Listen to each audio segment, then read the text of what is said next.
Hi guys, अबे here. तो आज के इस वीडियो में यार हम बात करने वाले हैं जोसा काउंसलिंग प्रोसीजर 2025 के बारे में। इस वीडियो में मैं आपको जोसा काउंसलिंग के बारे में A to Z इंफॉर्मेशन देने वाला हूं। यानी अगर आपको इस काउंसलिंग के बारे में 0% नॉलेज है तो इस वीडियो को 100% देखने के बाद, एंड तक देखने के बाद, मैं इस बात की गारंटी कर सकता हूं कि इस काउंसलिंग के बारे में आपको 100% नॉलेज हो जाएगा। जेईई मेन में एक अच्छे रैंक बस लेके आना ये डिसाइड नहीं कर देता कि आपको एक बेहतर कॉलेज मिल पाएगा या वो कॉलेज मिल पाएगा जो आप अपनी रैंक के अकॉर्डिंग डिजर्व करते हो। क्योंकि बहुत बार बच्चे ओवर कॉन्फिडेंस में आके कॉलेज सिलेक्शन में मिस्टेक कर देते हैं। लेकिन अगर आपको काउंसलिंग प्रोसीजर अच्छे से पता है तो आपकी रैंक जेईई मेन में भले ही कम हो लेकिन आप एक टॉप कॉलेज तक पहुंच सकते हो। तो ये वीडियो आप लोगों के लिए बहुत ही ज्यादा इंपॉर्टेंट है। मैं आपको रियल लाइफ एग्जांपल के साथ जोसा काउंसलिंग प्रोसीजर डिटेल में एक्सप्लेन करूंगा। मैं आपको बताऊंगा कि जोसा काउंसलिंग क्या होती है, एक्चुअल में है क्या, ये एडमिशन प्रोसेस क्या होता है, कौन से बच्चे काउंसलिंग में पार्टिसिपेट कर सकते हैं, एलिजिबिलिटी क्राइटेरिया क्या होता है, काउंसलिंग की डेट क्या है, प्रोसीजर क्या है, जो मॉक सीट अलॉटमेंट होता है वो क्या होता है, जो एक्चुअल सीट अलॉटमेंट होता है राउंड 1 से राउंड 5 तक। पहले 7 राउंड होते थे जोसा काउंसलिंग में, फिर 6 राउंड हो गए और अब लास्ट ईयर जो है तो 5 राउंड में ही काउंसलिंग हुई है। तो ये राउंड क्या होते हैं, किस राउंड का कितना इंपॉर्टेंस है, ऑनलाइन इंस्टीट्यूट रिपोर्टिंग क्या होती है, बिलिंगनेस कैसे सबमिट करते हैं जोसा के लिए, एंड डॉक्यूमेंट्स क्या क्या रिक्वायर्ड होते हैं ऑनलाइन रिपोर्टिंग में, क्या डॉक्यूमेंट्स रिक्वायर्ड है, फिजिकल रिपोर्टिंग यानी इंस्टीट्यूट रिपोर्टिंग में सीट एक्सेप्टेंस फीस कितनी होती है, पार्शियल एडमिशन फीस क्या होती है, कितनी होती है, कब डिपॉजिट करनी होती है, एंड जोसा काउंसलिंग के बाद जो CSAB काउंसलिंग कंडक्ट करता है, सेंट्रल सीट एलोकेशन बोर्ड, वो काउंसलिंग क्या होती है। एक डिटेल्ड वीडियो है, एंड तक देखेंगे तो आई होप आपको पूरा प्रोसीजर डिटेल में समझ में आ जाएगा। जो बच्चे चैनल पे हैं उनसे एक ही रिक्वेस्ट है, चैनल को सब्सक्राइब जरूर करके रखिए क्योंकि काउंसलिंग के टाइम पे आपको बहुत इंपॉर्टेंट वीडियोस इस चैनल पे मिलेंगी। तो चलिए वीडियो को स्टार्ट करते हैं। सबसे पहले बात करते हैं कि जोसा काउंसलिंग प्रोसीजर है क्या एक्चुअल में। सो बेसिकली सिंपल लैंग्वेज में आप ये समझिए कि जैसे NTA होता है, नेशनल टेस्टिंग एजेंसी। अब इसका क्या काम है? सो NTA बेसिकली एक एजेंसी है जो जेईई मेन का एग्जाम कंडक्ट करती है, उसका रिजल्ट डिक्लेयर करती है। इसी तरह जोसा यानी ज्वाइंट सीट एलोकेशन अथॉरिटी भी एक एजेंसी है जो IIT, NIT, IIIT, IIST Shivpur and GFTI के लिए एडमिशन प्रोसेस कंडक्ट करता है। जोसा काउंसलिंग में 23 IIT, 31 NIT, IIST Shivpur, 26 IIIT and 40 GFTI participate करते हैं। इस काउंसलिंग की ऑफिशियल वेबसाइट josa.nic.in है जिसका लिंक डिस्क्रिप्शन में दिया हुआ है। अब भाई जोसा का एडमिशन प्रोसीजर क्या होता है तो इसको मैंने फ्लो चार्ट के माध्यम से एकदम इजी लैंग्वेज में समझा रखा है। देखो, सबसे पहले जेईई मेन का एग्जाम हुआ 2025 के लिए, इसके बाद उस एग्जाम का रिजल्ट आया। जो बच्चे जेईई मेन एग्जाम क्वालिफाइड हैं वो जेईई एडवांस के लिए अप्लाई करेंगे। जेईई एडवांस का एग्जाम होगा, फिर जेईई एडवांस का रिजल्ट आएगा और जेईई एडवांस के रिजल्ट के बाद जोसा काउंसलिंग 2025 का रजिस्ट्रेशन स्टार्ट होगा। अब बच्चों का एक कॉमन डाउट होता है कि जोसा काउंसलिंग कब स्टार्ट होगी, तो जब जेईई एडवांस का रिजल्ट आ जाएगा उसके नेक्स्ट डे से ही जोसा काउंसलिंग प्रोसीजर स्टार्ट होता है। जब तक जेईई एडवांस का रिजल्ट नहीं आएगा तब तक काउंसलिंग स्टार्ट नहीं होती, इस बात का ध्यान रखिएगा। तो जब जोसा का रजिस्ट्रेशन करेंगे तो उसके कुछ 3-4 स्टेप होते हैं, आगे मैं एक्सप्लेन करूंगा वीडियो में। बहुत बेसिक स्टेप होते हैं, 1 भी रुपए का रजिस्ट्रेशन फीस नहीं लगता। मतलब इतना बेसिक होता है कि 10th क्लास का बच्चा भी रजिस्ट्रेशन इजीली कर पाएगा। जब रजिस्ट्रेशन हो जाएगा उसके बाद चॉइस फिलिंग करनी होगी, ये एक इंपॉर्टेंट स्टेप होता है। चॉइस फिलिंग करने के बाद मॉक सीट अलॉटमेंट का रिजल्ट आता है।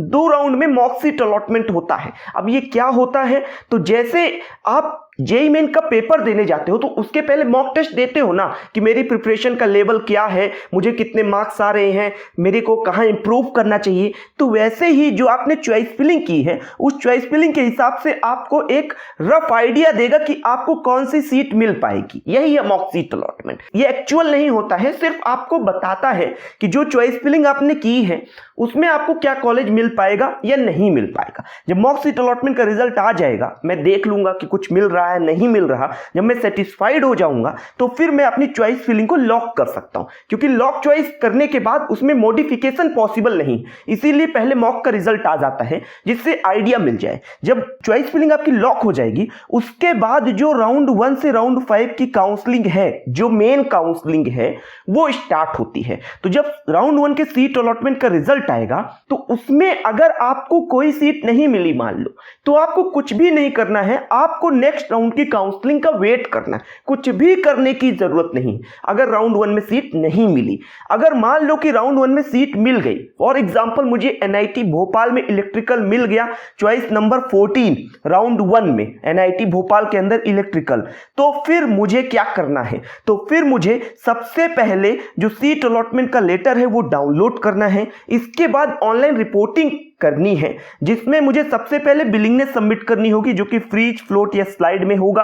आगे मैं बताऊंगा कि ये ऑप्शन क्या होते हैं। बिलिंगनेस सबमिट करने के बाद डॉक्यूमेंट्स अपलोड करने पड़ेंगे, क्या क्या डॉक्यूमेंट्स हैं आगे वीडियो में डिस्कस करेंगे। फिर सीट एक्सेप्टेंस फीस जमा करनी पड़ेगी, जो कि आगे मैं बताऊंगा कि किस कैटेगरी के लिए कितनी होती। सीट एक्सेप्टेंस फीस जमा कर देंगे, डॉक्यूमेंट्स अपलोड कर देंगे, तो आपके डॉक्यूमेंट्स ऑनलाइन वेरिफिकेशन के लिए जाएंगे। फिर आपको रजिस्टर्ड मोबाइल नंबर पे मैसेज आ जाएगा वेरिफिकेशन स्टेटस क्या है। अगर डॉक्यूमेंट्स वेरीफाई हो गए हैं तो फिर आप यहां पे डाउनलोड कर सकते हैं डॉक्यूमेंट वेरिफिकेशन लेटर। एंड ये जब लेटर डाउनलोड कर लेंगे तो कांग्रेचुलेशंस, आपकी जो सीट है वो कंफर्म हो चुकी है। तो ये स्टेप है जोसा काउंसलिंग प्रोसीजर एडमिशन के लिए। अब आगे हम इन स्टेप को डिटेल में एक एक करके समझेंगे।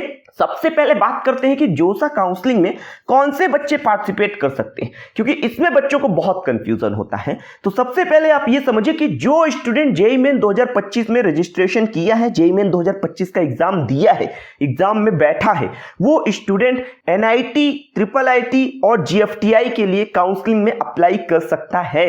ये मैटर नहीं करता कि उसके कितनी रैंक आई है, उसकी रैंक 13 लाख है कि उसकी रैंक 1 है, बिल्कुल भी मैटर नहीं करता। आप अप्लाई तो कर ही सकते हो, कॉलेज मिले या ना मिले वो रैंक पे डिपेंड करता है।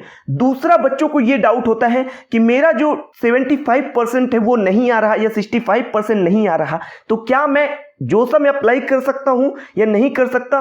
तो भले आपका 75% ना हो, 65% ना हो, आप अप्लाई तो कर ही सकते हो। लेकिन अप्लाई करने के बाद मान लो सीट मिल जाती है, तो सीट मिलने के बाद वो सीट आपकी कैंसिल हो जाएगी जब डॉक्यूमेंट वेरिफिकेशन होगा ऑनलाइन रिपोर्टिंग के टाइम पे। लेकिन अप्लाई कर सकते हो, अप्लाई करने में कोई रिस्ट्रिक्शन नहीं है। जो बच्चे जेईई एडवांस क्वालिफाइड नहीं है तो वो आईआईटी के लिए काउंसलिंग में नहीं अप्लाई कर सकते, चॉइस फिलिंग नहीं कर सकते हैं। तो आई होप अब आपको समझ में आया होगा कि कौन से बच्चे जोसा काउंसलिंग में अप्लाई कर सकते हैं। बाकी जो क्राइटेरिया है क्लास 12 का, वो जनरल ईडब्ल्यूएस ओबीसी के लिए 75% या उससे अधिक होना चाहिए। एससी एसटी और पीडब्ल्यूडी अगर हैं तो 65% या उससे अधिक होना चाहिए। अगर इतना परसेंट नहीं है आपका तो आप जिस भी बोर्ड से क्लास 12 दिए हो, अगर उसमें टॉप 20 परसेंटाइल में आप आते हो तो आप अप्लाई कर सकते हो, आपका डॉक्यूमेंट भी वेरीफाई हो जाएगा, सीट कंफर्म हो जाएगी। अब टॉप 20 परसेंटाइल का मार्क्स हर एक बोर्ड का अलग अलग होता है,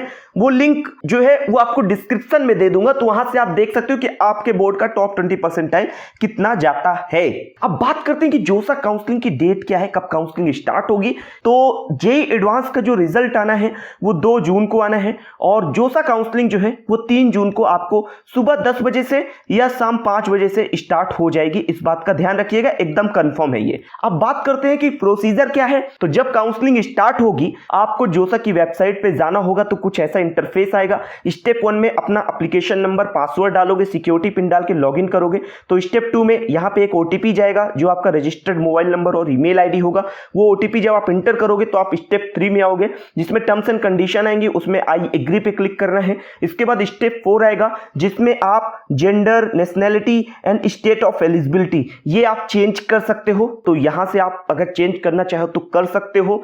और जब आप इतना डिटेल सबमिट करोगे तो आपका जो रजिस्ट्रेशन है वो कांग्रेचुलेशंस हो चुका है जोसा 2025 के लिए। यहां पे किसी भी तरह का रजिस्ट्रेशन या चॉइस फिलिंग का फीस नहीं लगता, यानी फ्री ऑफ कॉस्ट होता है जोसा काउंसलिंग में रजिस्ट्रेशन एंड चॉइस फिलिंग। जब आप रजिस्ट्रेशन कंप्लीट कर लोगे, सक्सेसफुल हो जाएगा, तो इसके बाद आपके सामने कुछ ऐसा इंटरफेस आएगा जिसमें आपको चॉइस फिलिंग करने के लिए बोला जाएगा। तो इस इंटरफेस में आप आपको सिंपल चॉइस फिलिंग करनी है। एक साइड में आपको अवेलेबल चॉइसेस शो करेगा, जो राइट साइड है उसमें फिल्ड चॉइसेस शो करेगा, ऐड का बटन आएगा, तो यहां से आप कोई भी ऑप्शन चाहो तो उसे ऐड कर सकते हो। यानी ये समझ के चलो कि जो चॉइस फिलिंग की जाती है उसमें आपको टॉप टू बॉटम फिलअप करना है, यानी जो कॉलेज अच्छे हैं उन्हें आपको ऊपर डालना है। इसके बाद वैसे ही आप top to bottom approach follow करते जाएंगे। कुछ ऐसा इंटरफेस आएगा चॉइस फिलिंग का जो कि बेसिक होता है।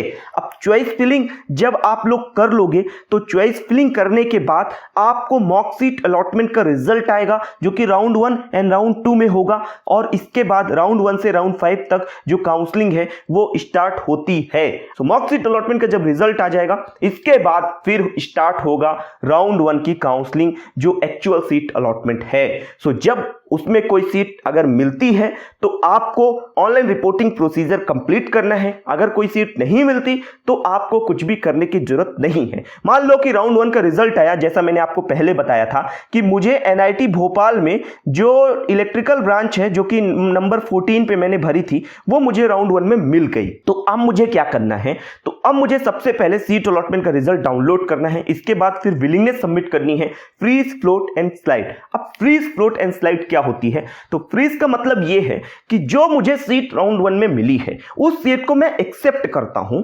एंड मैं सेकेंड राउंड की काउंसलिंग में पार्टिसिपेट नहीं करना चाहता। मतलब मुझे एनआईटी भोपाल इलेक्ट्रिकल में ही एडमिशन चाहिए, तो यह मतलब है फ्रीज का।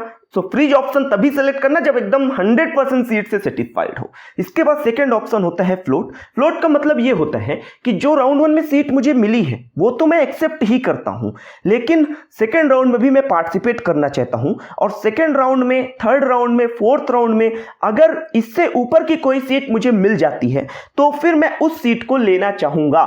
मतलब इलेक्ट्रिकल तो मिला हुआ है, इसके ऊपर मान लो मैंने एनआईटी भोपाल का सीएस भरा है, एनआईटी इलाहाबाद का सीएस भरा है, मान लो कि नंबर 9 पे भरा है, 10 पे एनआईटी भोपाल का सीएस भरा है, तो मान लो कि राउंड 3 में मुझे एनआईटी भोपाल का सीएस मिल गया, नंबर 10 चॉइस मिल गई, तो मैं राउंड 3 में जो सीट मिली है उसे लेना चाहूंगा। ये मतलब है फ्लोट का, मतलब जो सीट मिली उसे एक्सेप्ट करता हूं और नेक्स्ट राउंड में अगर इससे बेटर कुछ मिल जाता है तो उसको मैं एक्सेप्ट करूंगा। फिर इसके बाद एक ऑप्शन होता है स्लाइड। स्लाइड का मतलब ये होता है कि जो सीट मुझे मिली है एनआईटी भोपाल इलेक्ट्रिकल वो तो मैं एक्सेप्ट करता हूं, लेकिन मान लो कि एनआईटी भोपाल में ही मैंने ऊपर ईसी भी चॉइस फिलिंग में भरा है, सीएस भी भरा है एनआईटी भोपाल का, तो मैं स्लाइड अगर करता हूं तो उसी सेम कॉलेज में अगर कोई सीट वैकेंट रहती है नेक्स्ट राउंड में तो वो अगर मुझे मिल जाती है तो वो मैं एक्सेप्ट कर लूंगा। इसका मतलब है स्लाइड, मतलब सेम कॉलेज में ही जो ब्रांच है वो अपग्रेड होगी, दूसरे कॉलेज की चॉइस फिलिंग नहीं देखी जाए। आई होप आपको समझ में आया होगा। तो जब मैं विलिंगनेस सबमिट कर लूंगा, मान लो कि मैंने अपने केस में फ्लोट सबमिट किया है, ठीक है ना, सबसे सेफ विलिंगनेस होती है ये फ्लोट। फिर इसके बाद फिर मुझे डॉक्यूमेंट्स अपलोड करने पड़ेंगे। सो क्या क्या डॉक्यूमेंट्स अपलोड होंगे उसकी बात करते हैं। तो यहां पे इसका ध्यान रखना कि जितने भी डॉक्यूमेंट्स होंगे वो सारे के सारे पीडीएफ फॉर्मेट में होंगे। मिनिमम साइज इनका 50 KB और मैक्सिमम साइज 500 KB के अंदर होना चाहिए। मैं रिकमेंड करूंगा कि 400 से 450 KB के बीच का डॉक्यूमेंट अपलोड करोगे तो वो एकदम क्लियर होता है और एक बार में वेरीफाई हो जाता है। सो इसमें आपको पहले तो क्लास 10 का मार्कशीट या date of birth certificate submit करना होगा, क्लास 12 का मार्कशीट लगेगा, स्टेट ऑफ एलिजिबिलिटी जिसमें क्लास 12 का मार्कशीट ही लगेगा, इसके बाद मेडिकल सर्टिफिकेट लगेगा। फॉर्मेट आपको जोसा की वेबसाइट पे मिल जाएगा, लिंक डिस्क्रिप्शन में मिल जाएगा।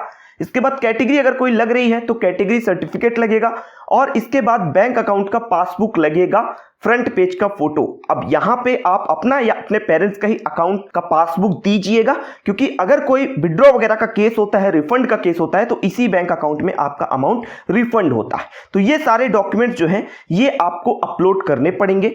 सो सारे डॉक्यूमेंट जब मैं अपलोड कर दूंगा इसके बाद फिर मेरे पास ऑप्शन आएगा सीट एक्सेप्टेंस फी पेमेंट करने का।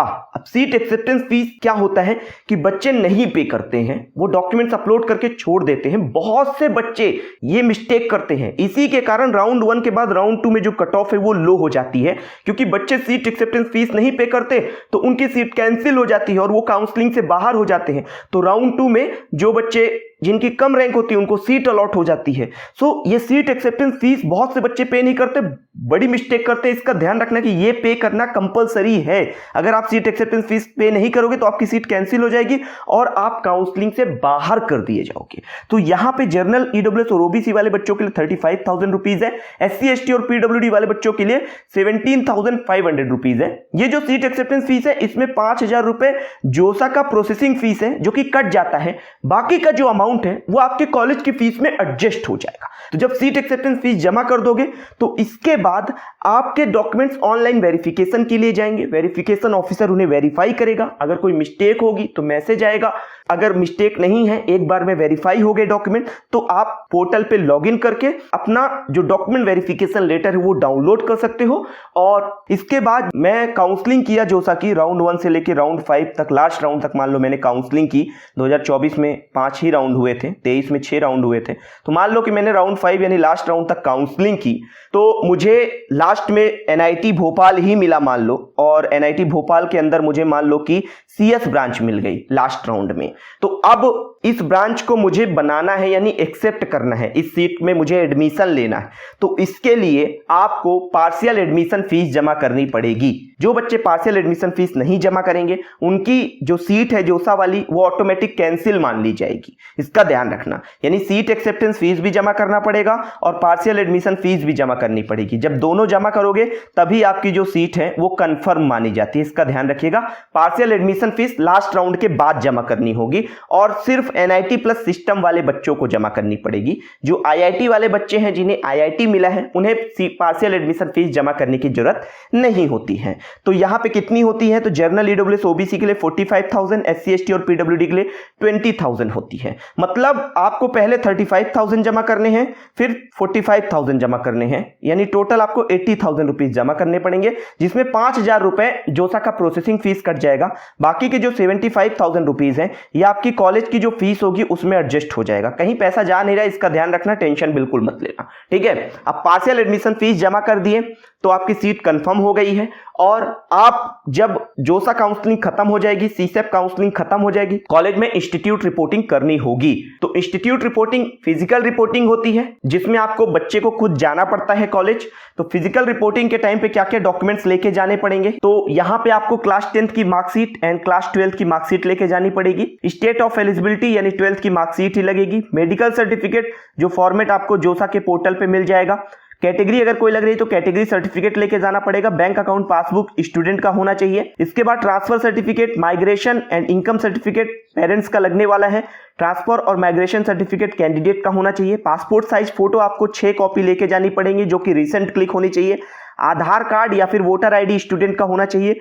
इसके बाद डॉक्यूमेंट वेरिफिकेशन लेटर होना चाहिए। जो सीट एक्सेप्टेंस लेटर है वो आपको जोसा के पोर्टल पे जो मिला हुआ है डॉक्यूमेंट वेरिफिकेशन के बाद, उसे आपको ले जाना है। इसके बाद आपको लॉक चॉइस का प्रिंट आउट लेके जाना है। जेई मेन और जेई एडवांस जिसके भी बेस पे एडमिशन हुआ है उसका रिजल्ट लेके जाना है। ये सारे डॉक्यूमेंट्स आपको अपने साथ कैरी करने पड़ेंगे। ओरिजिनल प्लस 3 फोटोकॉपी आप सभी डॉक्यूमेंट्स की करवा लीजिएगा, इसका ध्यान रखिएगा। अब जोसा के बाद जो सीट वैकेंट बच जाती है एनआईटी प्लस सिस्टम में, तो उन सीट्स को फुलफिल करने के लिए एक और काउंसलिंग स्पेशल राउंड की कंडक्ट होती है जिसको सीएसए भी बोलते हैं, central seat allocation board. Special round counselling होती है ये, जिसमें आईआईटी पार्टिसिपेट नहीं करते। आईआईटी वाले बच्चों के लिए राउंड 5 यानी लास्ट राउंड ही जोसा का लास्ट है। उसके बाद उसमें सीट खाली भी जाएंगे तो उसमें कुछ नहीं होने वाला। लेकिन एनआईटी प्लस सिस्टम के लिए सीएसए भी काउंसलिंग कंडक्ट होती है। तो इस काउंसलिंग में आप जोसा की सीट को सिक्योर करके और अपग्रेड करने के लिए, मतलब मान लो कि उसका नेक्स्ट स्टेप ही है जोसा का, तो आप पार्टिसिपेट कर सकते हो। एंड स्पेशल राउंड काउंसलिंग में रजिस्ट्रेशन होगा, चॉइस फिलिंग होगी, और जो सीट उसमें आपको मिलेगी जब काउंसलिंग खत्म हो जाएगी तो फिर आपको कॉलेज में रिपोर्टिंग करनी है। फिजिकल रिपोर्टिंग लास्ट वाली होती है और वहां पे जाके आपका एडमिशन फाइनल होगा। तो ये स्पेशल राउंड काउंसलिंग ऐसी होती है जिसमें कट ऑफ काफी लो जाता है और बहुत अच्छी सीट बहुत कम रैंक पे मिल जाती है। तो इसको बिल्कुल बच्चे मिस मत करिएगा। सीएसएबी की काउंसलिंग बहुत इंपॉर्टेंट होती है एंड जोसा का जो लास्ट राउंड होता है वो भी बहुत इंपॉर्टेंट होता है, उसमें भी कट ऑफ लो रहती है। तो ये कंप्लीट इंफॉर्मेशन है जोसा काउंसलिंग प्रोसीजर 2025 के बारे में। मैंने एक एक पॉइंट डिटेल में कवर किया है। तो अगर आपको ये वीडियो यूजफुल लगती है तो अपने मिनिमम 10 दोस्तों के साथ इस वीडियो को जरूर शेयर करिए, वीडियो को एक लाइक जरूर करिएगा। इससे बेहतर वीडियोस बनाने का जो मोटिवेशन है वो हमको मिलता है, तो जरूर वीडियो को लाइक करिएगा। जो बच्चे चैनल पे नहीं तो सब्सक्राइब करके नोटिफिकेशन बेल जरूर ऑन कर दीजिए, क्योंकि जोसा, सीसैट, MPDT, JAC Delhi, UP tech counselling के बारे में बहुत इंपॉर्टेंट वीडियोस आपको इस चैनल पे मिलेंगी। सब्सक्राइब करके नोटिफिकेशन बेल जरूर ऑन कर दीजिएगा। अभी भी अगर कोई डाउट है, कोई क्वेरी है जोसा काउंसलिंग के बारे में, तो कमेंट सेक्शन में हमें जरूर बताइएगा, आपके सवालों का जवाब दिया जाएगा। मिलता हूं दूसरे वीडियो पर दूसरी अपडेट के साथ, तब तक के लिए मैं चलता हूं, दीजिए इजाजत मुझे। जय हिंद।